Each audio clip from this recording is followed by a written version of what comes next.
Shalom Bapak Ibu sekalian, salam sejahtera untuk kita semua. Hari ini kita bertemu lagi dalam Renungan Harian GKI Kebonjati.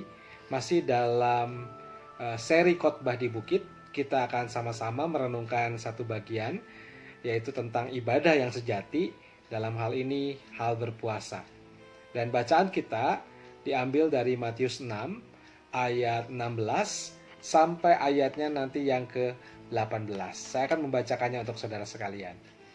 Dan apabila kamu berpuasa, janganlah muram mukamu seperti orang munafik. Mereka mengubah air mukanya supaya orang melihat bahwa mereka sedang berpuasa. Aku berkata kepadamu, sesungguhnya mereka sudah mendapat upahnya.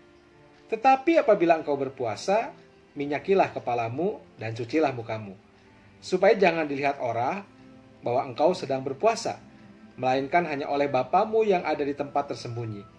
Maka Bapamu yang melihat yang tersembunyi akan membalasnya kepadamu. Nah, saudara-saudara yang dikasihi Tuhan, dalam bagian pengajaran Yesus dalam khotbah di bukit ini bukan hanya bicara soal relasi dengan sesama dalam kehidupan sehari-hari yang Yesus soroti. Kehidupan ibadah pun ia soroti dengan sangat tajam.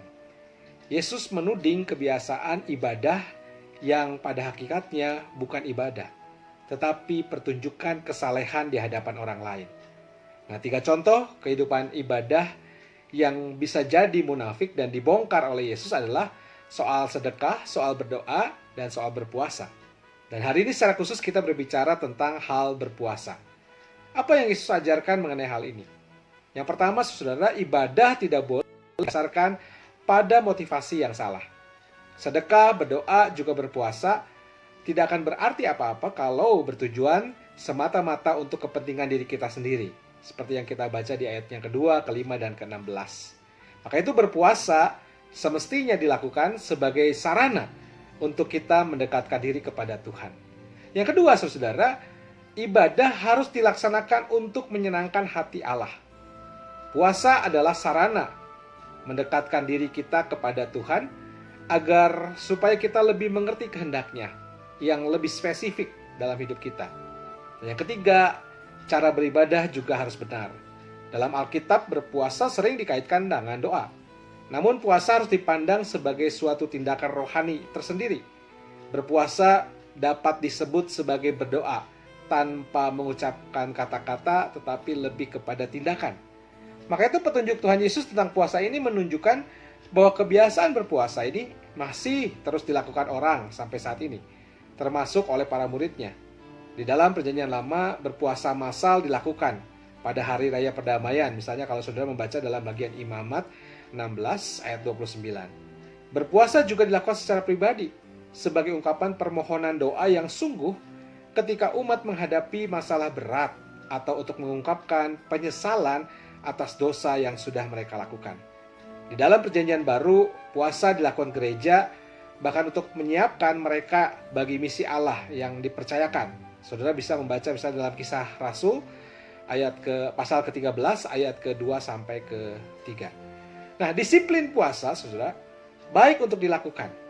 Namun mengandung bahaya kalau cara dan motivasi kita melakukannya ini beralih dari mencari Allah kepada mencari perhatian manusia. Maka itu dalam bagian ini Tuhan Yesus kembali mengkritik cara berpuasa yang munafik, yaitu orang yang membuat-buat penampakan wajah mereka muram agar diketahui orang lain bahwa mereka sedang berpuasa, seperti yang dikatakan di ayat 16. Nah, maka itu sebaliknya Yesus menasihati orang yang berpuasa agar meminyaki kepala dan mencuci wajahnya di ayat 17. Maksud Tuhan bukan berarti orang tersebut harus berpura-pura sedang bersukacita, melainkan agar maksud puasa tersebut hanya terbaca oleh Bapa di surga, ayat ke-18. Maka itu prinsip dalam teguran Yesus ini jelas. Ada saat orang beriman perlu sekali berkonsentrasi menggumuli kehidupan dan pelayanannya dalam tindakan puasa di hadapan Allah. Nah, maka itu saudara, dari apa yang Yesus coba tegur kepada kita melalui Matius yang kita baca, Matius 6 ayat 16 sampai 18 ini, mari kita memeriksa ibadah kita di bawah terang firman Tuhan. Karena terlalu sering, saudara, ibadah yang suci ini ternodai oleh motivasi kita yang ingin dikenal sebagai orang yang mungkin orang saleh, dermawan, dan sebagainya. Padahal ibadah sejati mestinya membawa kita lebih rendah hati. Karena menyadari bahwa segala sesuatu yang kita miliki ini berasal dari Tuhan. Ibadah yang sejati pasti berujung pada ucapan syukur dan kesediaan, serta tindakan berbagi berkat Tuhan untuk sesama kita. Maka itu saudara, sekali lagi, puasa dan kegiatan ibadah yang benar bukanlah bagaimana membuat orang lain terkesan dengan apa yang kita lakukan. Tetapi puasa dan kegiatan ibadah yang benar haruslah membuat orang lain terkesan tentang Allah yang kita sembah. Tuhan memberkati kita, maka dalam setiap ibadah yang kita lakukan, mari kita dengan sungguh mencari Allah, bukan mencari perhatian manusia. Tuhan memberkati saudara. Amin.